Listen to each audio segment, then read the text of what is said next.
गांव का नाम था सुखापुरा। इस गांव में एक बहुत पुराना और गहरा कुआं था, जिसे गांव वाले शापित कुआं कहते थे। गांव के बुजुर्गों का मानना था कि उस कुएं में एक बुरी आत्मा का वास था, जो रात को लोगों को अपनी ओर खींच लेती थी। कोई नहीं जानता था कि यह कहानी कितनी सच्ची थी, लेकिन कोई भी उस कुएं के पास रात में जाने की हिम्मत नहीं करता था। एक बार गांव में एक नौजवान लड़की आई, जिसका नाम था सविता।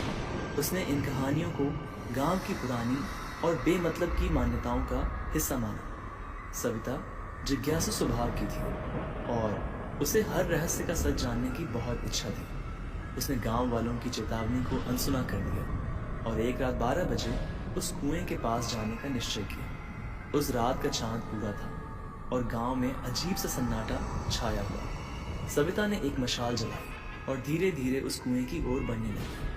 जैसे ही वह कुएं के पास पहुंची, उसे ऐसा लगा मानो कोई उसे देख रहा हो। कुएं के पास पहुंचते ही एक ठंडी हवा का झोंका आया और उसकी मशाल बुझ गई। चारों ओर गहरा अंधेरा छा गया। सविता ने हिम्मत करके टॉर्च निकाली और कुएं के अंदर झांकने लगी। अचानक कुएं के भीतर से किसी के रोने की आवाज सुनाई दी। वह डर गई, लेकिन उसने सोचा कि यह सिर्फ उसकी कल्पना हो सकती है। तभी अचानक किसी ने उसका हाथ पकड़ लिया।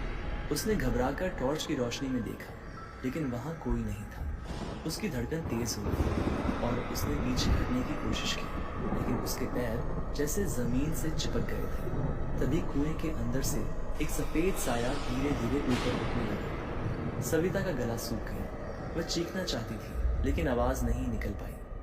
वह साया एक महिला की आकृति में बदल गया, जिसके लंबे और गीले बाल थे। उसकी आंखें लाल चमक रही थीं और वह सविता की ओर बढ़ने लगी।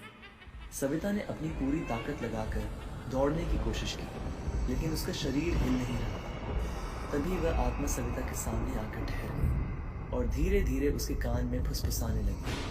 तू यहाँ क्यों आई है? ये कुआं मेरा है।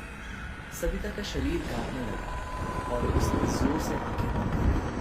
जब उसने आंखें खोली तो वह कुएं के किनारे बैठी थी और सुबह की रोशनी चारों ओर फैली हुई थी। गांव वालों ने उसे सुबह उस हालत में देखा। उसके चेहरे पर खौफनाक डर था और वह बुरी तरह कांप रही थी।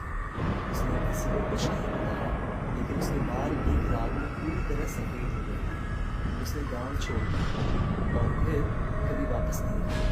गांव वालों का कहना है कि सविता के जाने के बाद उस कुएं में अजीबोगरीब घटनाएं और बढ़ गई।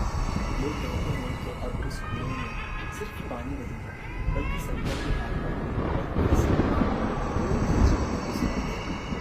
लेकिन उस कुएं के पास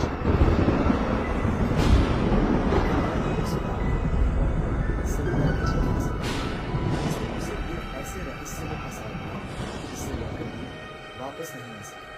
अगर आपको ऐसी रहस्यमयी कहानियाँ पसंद हैं और उसके